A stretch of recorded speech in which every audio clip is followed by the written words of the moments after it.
Sahrul Gunawan pamerkan calon istrinya Din Mutiara. Sahrul Gunawan sepertinya tak lama lagi akan melepas status dudanya.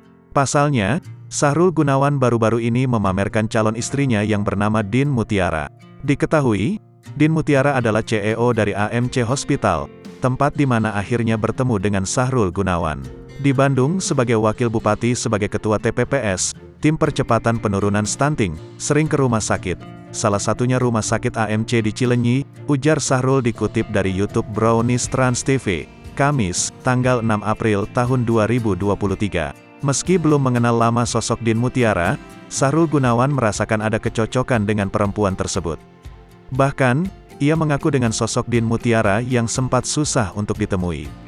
Bikin penasarannya, kok aku sulit banget mau ketemu, karena penasarannya itu akhirnya jadi pengen tahu aja sih seperti apa sosoknya, ucap Sahrul Gunawan.